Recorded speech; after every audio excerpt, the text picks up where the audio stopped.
खाली नेपिटिसी के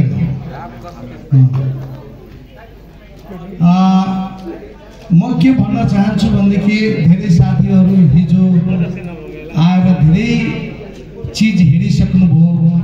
हाम्रो थारू चलचित्र तथा सांस्कृतिक सङ्घ पूर्व मेचीदेखि पश्चिम महाकालीसम्म रहेका कलाकारहरूलाई उत्थानको साथै देशमा रहेका जति कलाकारहरू हुनुहुन्छ, राष्ट्रियका, आदिवासी जनजातिका, त्यसमध्येका सबै कलाकारहरूलाई माया गर्ने थारू चलचित्र पनि हो भन्ने कुरा चाहिँ हामी राष्ट्रलाई, देशलाई चिनाउन खोजिराखेका छौँ। हामी विभेद गरेका छैनौँ। यहाँ हामी थारू चलचित्र हो, खाली थारू मात्रै सम्मान हुनुपर्छ, त्यस्तो भावना हामी लिएका छैनौँ। हामी उच्च भएर विगतको 3 वर्ष 3 महोत्सव हामीले गर्यौँ। प्रथम गर्यौँ, दोस्रो गर्यौँ, तेस्रो गर्यौँ र धेरै साथीहरूले भन्नुभयो हाम्रो भूगोलमा बस्ने जति कलाकारहरू हुनुहुन्छ हामी एक आपसमा मिलेका छौँ, सद्भाव छ। उहाँहरूले जुन किसिमको योगदान दिनुभएको छ यो चलचित्रप्रति, हाम्रो कला संस्कृतिप्रति उहाँहरूलाई किन योगदान सम्मान नगर्ने, उहाँहरूलाई किन उच्च पदमा नदिने? उहाँहरू रात दिन चाहिँ हाम्रो जातिको लागि खट्ने, हाम्रो भाषाको लागि खट्ने, तर उहाँलाई नदिने। धेरै साथीहरूले मलाई भन्नुभयो, गुनासो पनि गर्नुभयो। मैले भने यो विचार एकदमै राम्रो छ। हामी एकअर्कामा एकदमै सद्भाव छौँ, किन नगर्ने? तपाईँहरूलाई पनि गर्ने। जस्तै हिजो टेलिसिरियल जित्त भूत राजेन्द्रजी हुनुहुन्छ, राजेन्द्रजी अलिकति उठिदिनुहोस्, हेरिदिनुहोस्, उहाँ लेखक हुनुहुन्छ। त्यस बेलाको व्यक्तित्व, हिट फिल्म जित्त भूत, जुन कि थारूको इतिहास बचाउने। त्यसपछि मैले पनि बनाएँ, पढाइ भयो माया, थारूको गोदना सम्बन्धीको, त्यो पनि हिट भयो। हुन त मैले सबभन्दा पहिले चलचित्र बनाइसकेको थिएँ, करम, त्यसले धेरै अवार्ड पाइसक्यो, सबैलाई थाहा छ, त्यसबारे म भन्न चाहन्न। तर आज मैले प्रत्येक साल प्रत्येक महोत्सवमा उच्च स्तरमा जाओस्, यो थारू चलचित्र तथा सांस्कृतिक सङ्घ चाहिँ एउटा समुदायमा नभइकन राष्ट्रमा चाहिँ ख्याति प्राप्त गरोस् भन्ने उद्देश्यले हामी यो अभियान चलाएका हौँ। त्यसमा चाहिँ मेरा साथीहरू हुन्छ, जस्तै रामजी विष्टजी, उहाँ कति पहिचान फिल्मको निर्माता हुनुहुन्छ। पुष्प श्रेष्ठजी, वो मेरो अभिन्न मित्र, प्लिज उठिदिनुहोस् त पुष्प श्रेष्ठजी।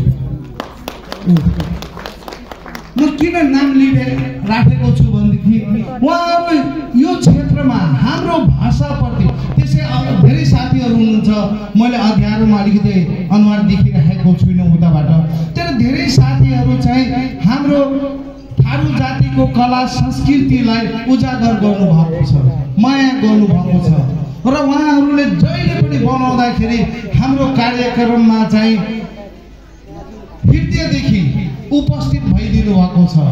आज साईराम टोली आइदिनु भएको छ। साईरामजी, साईराम नमन गर्छु है।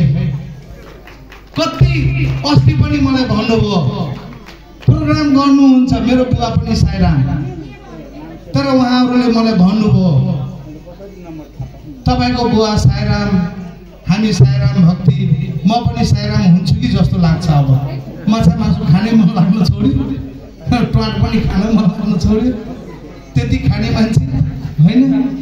तर जुन प्रोग्राम हामीले गर्यौँ हिजो, पहिलो, दोस्रो र तेस्रो चलचित्र महोत्सव गर्यौँ, त्योभन्दा चौथो महोत्सव चाहिँ हामी अलिकति फरक गर्दैछौँ। त्यस बेला बजेट थिएन, बजेट कुनै साल हुँदैन, जहिले पनि म घाटामा हुन्छु, जहिले पनि मलाई नै पैसा दिनुपर्छ। अगुवाई म होइन, पैसा दिने सरकारले थोरै, वडा नगरपालिकामा गयो 5000 दिन्छ, हामी 3-4 जना जानु पर्यो, पेट्रोल त हान्नु पर्यो, खानु पर्यो अलिकति। यस्तो भनेको दारु होइन है, फेरि खाजा नास्ता खानु पर्यो। त्यो गर्दाखेरि त्यो 5000 भन्दा 7000 हाम्रै खर्च हुन्छ, 2000 घटा हुन्छ। त्यसकारण चाहिँ हामी वडामा मागेनौँ, नजाने तपाईँहरू दिनुहुन्न। त्यसकारण चाहिँ नगरपालिकामा हामीले गर्यौँ। हाम्रो सहकार्यमा चाहिँ नेपाल सरकारको चलचित्र विकास बोर्डले अलिकति दिएछ, अरू सबै हाम्रो संस्थाले बेहोर्ने भन्ने योजना गरेका छौँ। त्यसमा पनि बजेट नभएर, पैसा नभएर एउटा भनौँ न कलाकारहरूलाई प्रोत्साहन गर्नको लागि हामी कलाकारहरूलाई अलिकति रकम राखौँ न भन्ने मेरो मनसाई आयो। तर पहिलो पुरस्कार पाउनेलाई, पहिलो नृत्य हुनेलाई अथवा पहिलो धुम्रा नाच हुनेलाई त्यो नृत्य प्रतियोगितामा चाहिँ उहाँहरूलाई 10,000 रुपियाँ दिने र यो चेक हस्तान्तरण गर्ने। तपाईहरूको यो थारू चलचित्रले चाहिँ एउटा नयाँ अभियान गर्दैछ। सबैले एउटा कप दिन्छन्, तर उहाँहरूलाई मैले के दिन उद्घोष गरेँ भनेदेखि यो चेक दियो भने कमसे कम घरमा गएर राख्छन्। थारू चलचित्रको चेक है 10,000 पाए, पैसा त पाउनुहुन्छ है, फेरि पैसा पाउनुहुन्छ, यो हार्ड क्यास पाउनुहुन्छ है, नआतिनु होला। त्यसै गरी सेकेन्ड पुरस्कार राखेका छौँ 7,000, त्यसै गरी 5,000 राखेका छौँ। 3वटा पुरस्कार छ। निर्णायक हुनुहुन्छ लाल बहादुर चौधरीजी, उहाँले सुनाउनुहुन्छ आफ्नो निर्णायक मण्डलले। निर्णायकले कस्तो किसिमको भूमिका निर्वाह गर्नुभएको छ यसमा मैले केही भनेको छैन, यो मेरो मान्छे, यो कलाकार यो हो मैले भनेको छैन। मैले यति भनेको छु, जुन तपाईँलाई नियम दिएको छु, वेशभूषा, उसको ताल मन्त्र, लिपसिङ र गतिविधि कति राम्रो छ त्यसमा नम्बर दिनुहोस् र त्यो नम्बरमा उत्कृष्ट भएकोलाई चाहिँ यही किसिमको प्राइज दिनुहोस् भनेर मैले आदेश दिएको छु।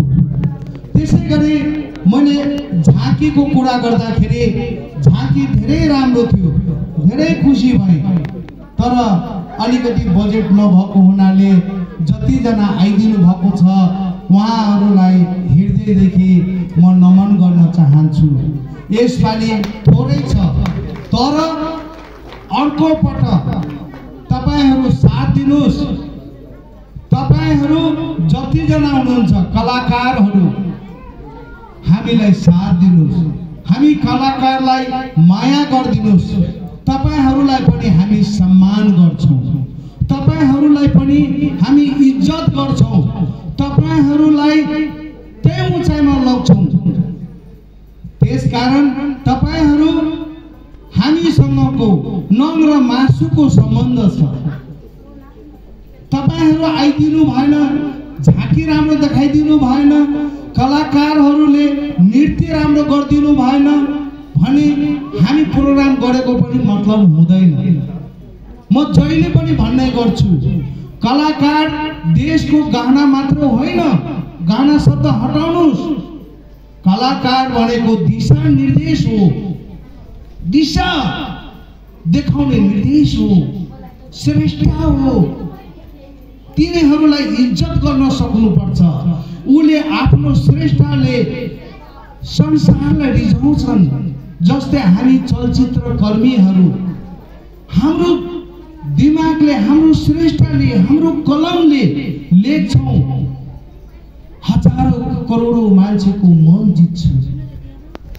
त्यसकारण हामी कलाकारहरू देशको गहना होइन, दिशा निर्देश हो, श्रेष्ठता हौं। त त्यसकारण चाहिँ झाँकीलाई पनि हामी सम्मान धेरै दिन सकेका छैनौं र उपस्थित हुने झाँकीहरूलाई पनि यो अटो के अरे गाडी खर्च नसम्झिनु होला, अटो खर्च सबैलाई हामीले जो दर्ता गर्नु भएको छ त्यसको सौभाग्य अनुसार सहभागी 5 जना छ, त्यसैलाई त्यही दमासाइमा हामी राखेका छैनौँ। हाम्रो निर्णय कमिटीले 5 जना छ भने यति रकम बाटो खर्च है, यातायात खर्च भने थोरै राखेका छौँ है, अलिकति धेरै हुने ल अलिकति त्यस्तै राखेका छौँ र फर्स्ट हुने त भइहाल्यो, उत्कृष्ट भइहाल्यो। तर उत्कृष्टमा फेरि धेरै राखेका छैनौँ। देखिराख्नु भएको छ तपाईँहरूको चेक 5000 मात्रै राखेका छौँ। यो नसम्झिनु होला कि थारू चलचित्र महोत्सवमा गए, यत्रो मान्छे गए तर पैसा यति। हामी पैसामा मात्र नगर्नु, हामी कलाकार हौँ, हामी माया गर्नु। तपाईहरू पनि कलाकार हुनुहुन्छ हैन, त्यसकारण तपाईहरू माया गरिदिनु भयो र यो अघि नै मैले भनिसकेँ हामी नङ र मासुको सम्बन्ध छौँ। त त्यसकारण यो पैसामा तुलना नगर्नु होला। यो चीजलाई है ओते गेली 5000 दर के हमर त 10000 खर्च भए गेले के कोनो काम एहन होइ छै ओ पैसा में तुलना करल नहीं जाइ छै, उ मन से होइ छै। इज्जत मान प्रतिष्ठा कतोको करे छै त उ पैसा में नहीं किनल जाइ छै। त्यसैले तपाईहरुसँग म आग्रह गर्न चाहन्छु, यो सानो रकम छ, यो खाली हामी मन्दिरमा जाँदाखेरि पेटीको पेटी हामी दर्शन गर्ने बेलामा चढाउँदैनौँ। त्यहाँ फूल र भयो भने 5 रुपैयाँ 10 रुपैयाँ र 50 रुपैयाँ र 100 रुपैयाँको नोट चढाउँछु। नत्र प्रार्थना गर्दाखेरि भगवानसँग त हामी त्यही माग्छौँ, हे भगवान मेरो घरमा सम्पत्ति होस्, यो गर्दाखेरि 1 करोड आओस्, 2 करोड आओस्। तर भगवानलाई हामी कहिले भन्दैनौँ। हामी 5 करोड कमाए भने तपाईको मन्दिरमा गएर 1 करोड चढाउँछु, 1 करोड कहिले चढाउँदैन। तर उहाँले चढाउने कि भगवानले हामी चढाउने कि त्यही फूल प्रसाद मिठाई र त्यही 1 150 200 500 1000 रुपैयाँ चढाउँछु। तर भगवानले कहिले भन्दैनन् हे भक्त मलाई यति मात्र किन चढायो, तिमीले त वर मागेको थियो 5 करोडको, मैले त 5 करोड त पूरा गरिदिएँ, तर मलाई 100 रुपैयाँ मात्रै 1000 रुपैयाँ मात्रै कहिले भन्दैन। त्यसकारण हामी भगवान रूप